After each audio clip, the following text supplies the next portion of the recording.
నమస్కారం అండి. మళ్ళీ మీ శ్రీనివాస్ మీ ముందుకు వచ్చేసారు ఇంకో వీడియోతో ఇవాళ. మొదటగా మనము శనివారం ఇవాళ కార్తీక శనివారం అండి. చాలా మంచి రోజు. ఒక మంచి ప్రార్థనతోనే మొదలు పెట్టుకుందామండి. శ్రీ శ్రీనివాస గోవింద, శ్రీ వెంకటేశ గోవింద, భక్తవత్సల గోవింద, భాగవత ప్రియ గోవింద, నిత్య నిర్మల గోవింద, నీలమేఘ శ్యామ గోవింద, పురాణ పురుష గోవింద, పుండరీకాక్ష గోవింద, గోవింద హరి గోవింద, గోకులనందన గోవింద, గోవింద హరి గోవింద, గోకులనందన గోవింద, ఏడుకొండలవాడ వెంకటరమణ శ్రీనివాస, ఆపదమొక్కులవాడ అనాథరక్షక గోవింద గోవింద. ఓం నమ శివాయ, ఓం నమ శివాయ. శ్రీమాత్రే నమ, శ్రీమాత్రే నమ. శనివారం అండి, గోవిందనామాలతో మొదలు పెట్టుకున్నాము. అలాగే కార్తీక మాసం హరిహరులకు ఎంతో ప్రీతికరమైన మాసం అండి ఇది. మొదటగా మనము భగవద్గీతలోని ముఖ్యమైన శ్లోకాలతో మొదలు పెట్టుకున్నాము ఈరోజు కూడా. అది సప్తదశ అధ్యాయంలోది. మనము 8, 9, 10 శ్లోకాలని ఒకసారి మననం చేసుకుందామండి. ఈ శ్లోకాలు కృష్ణ పరమాత్మ అర్జునుడికి ఆహార విషయంలో చెప్పినవండి. సాత్వికులు ఎలాంటి ఆహారం తీసుకుంటారు, రాజసులు ఎలాంటి తీసుకుంటారు, తామసులు ఎలాంటి ఆహారాన్ని ఇష్టపడతారనే శ్లోకాలు. మన ఆహార విషయాన్ని కూడా భగవద్గీతలో ప్రస్తావన ఉందండి. సరేనండి, ఒకసారి శ్లోకాల్ని మనము తెలుసుకునే ప్రయత్నం చేద్దాం. ఆయుష్ సత్వబలారోగ్య సుఖప్రీతి వివర్ధనా రస్యా స్నిగ్ధ స్థిరా హృదయ ఆహార సాత్విక ప్రియ.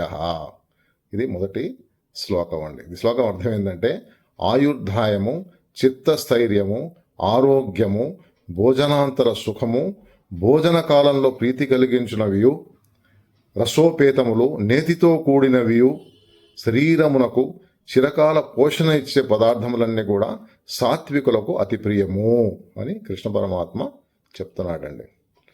సో మనం అందరం తెలుసుకుంటున్నాం కదా, డాక్టర్లు కూడా ఈ మధ్య మనకు అందరూ ఏం చెప్తున్నారండి, ఎక్కువగా ఆకుకూరలు తినండి, కూరగాయలు తినండి, మంచిదండి, శరీరానికి అరుగుతుంది, ఉదరకోశ వ్యాధులు చాలా వస్తున్నాయి ఈ మధ్య, అది తగ్గించుకోవడానికి సాత్వికమైన ఆహారం తీసుకోండి, నడవండి అని డాక్టర్లు చెప్తున్నారు.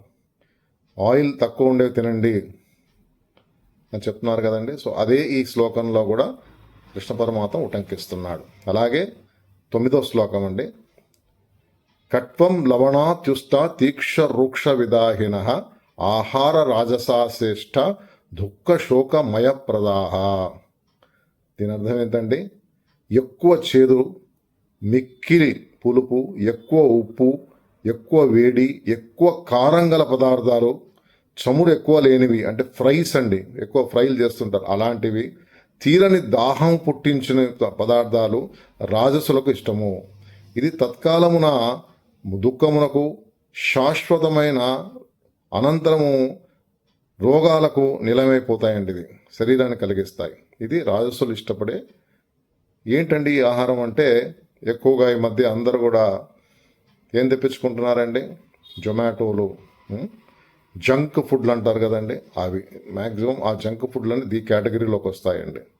సో అవన్నీ తింటుంటే, ఎక్కువ ఫ్రైలు తిన్నా కూడా ఏమవుతున్నదండి, గుండెకి మంచిది కాదని డాక్టర్లు చెప్తున్నారు.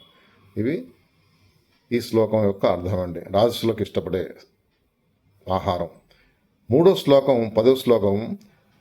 యాతయానం గతరసం పూతి పరుషితం చయత్ ఉచ్ఛిష్టమపి చామేధ్యం భోజనాం తామస ప్రియం అన్నారండి. అంటే తామసులు ఎలాంటి ఆహారాన్ని ఇష్టపడతారో ఇక్కడ చెప్తున్నారు.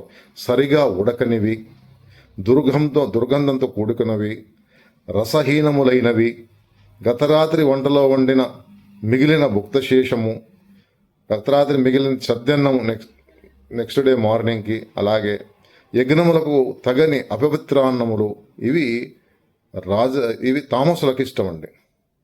చూసారండి, ఇలాంటివి 3 రకాల ఆహార నియమాల్ని కృష్ణ పరమాత్మ మనకి చెప్తున్నాడు. సాత్వికులు, రాజసులు, తామసులు ఎలాంటి ఆహారం తింటారు. సో మనం అందరం కూడా ఇవన్నీ గమనించి మనం అందరం కూడా ఆరోగ్యాలతో ఎక్కువ కాలం బతకడానికి ప్రయత్నించాలి. దానికి మనం కూడా ఒక ఆహార నియమాలకి కట్టుబడి ఉండాలండి. డాక్టర్లు కూడా అదే చెప్తున్నారు, మనం కూడా కట్టుబడి ఉండాలి. ఎక్కువ ఆయిల్ తగ్గించుకోవాలండి, నీరు ఎక్కువ తాగాలండి, వాటర్ ఎక్కువ తీసుకోవాలి, ఎక్కువగా అరిగే పదార్థాలు తినాలండి. పీచు పదార్థాలు అంటారు కదా, ఆకుకూరల్లో ఎక్కువ పీచు ఉండే పదార్థాలు మనం ఎక్కువగా గ్రహించాలి. అలాగే పప్పులు కూడా మంచివండి, మజ్జిగ మంచిదండి, చారన్నం మంచిదండి.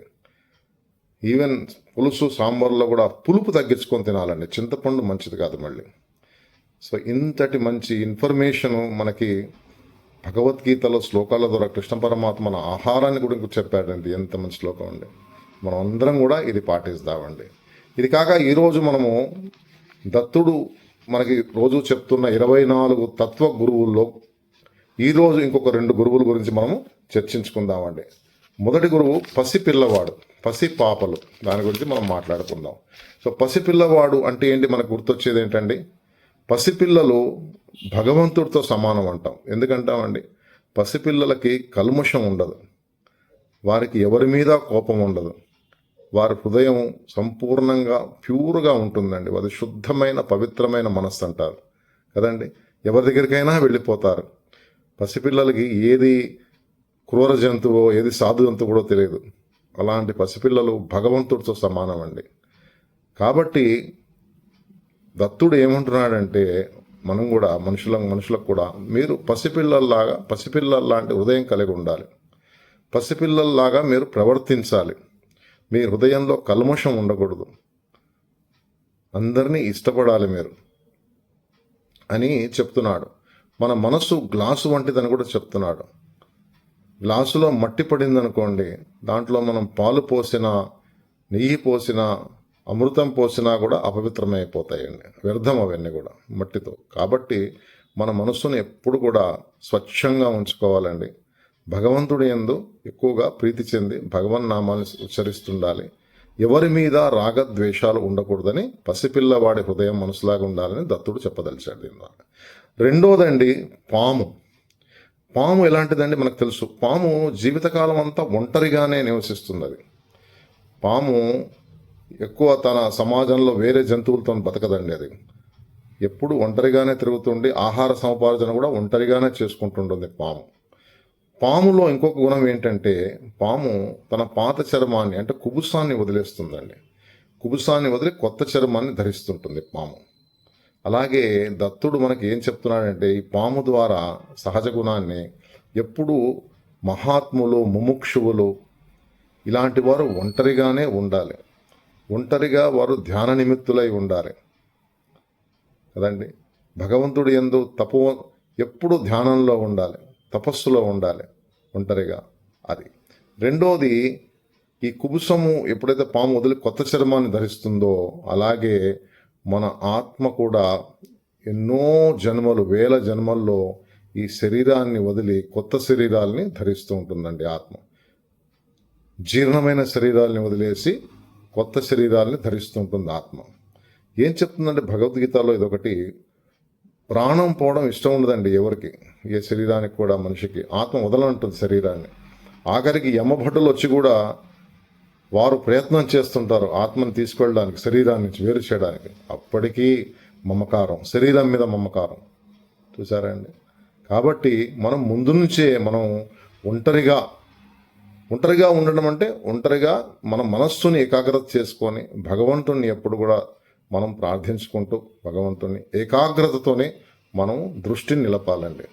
అప్పుడు మన మరణ సమయంలో కూడా ఎవరికి కూడా ఇబ్బంది కలగదండి, సునాయాస మరణం అది జరుగుతుంది. సో భగవంతుడు ఈ విధంగా, దత్తుడు మనకి దీని ద్వారా, పసిపిల్లవాడి ద్వారా, పాము ద్వారా ఈ యొక్క నీతుల్ని బోధించాడండి. సో రేపు మళ్ళీ ఇంకో వీడియోతో కలుద్దాము. దయచేసి నా ఛానల్ని సబ్స్క్రైబ్ చేయండి, నన్ను ఆశీర్వదించండి.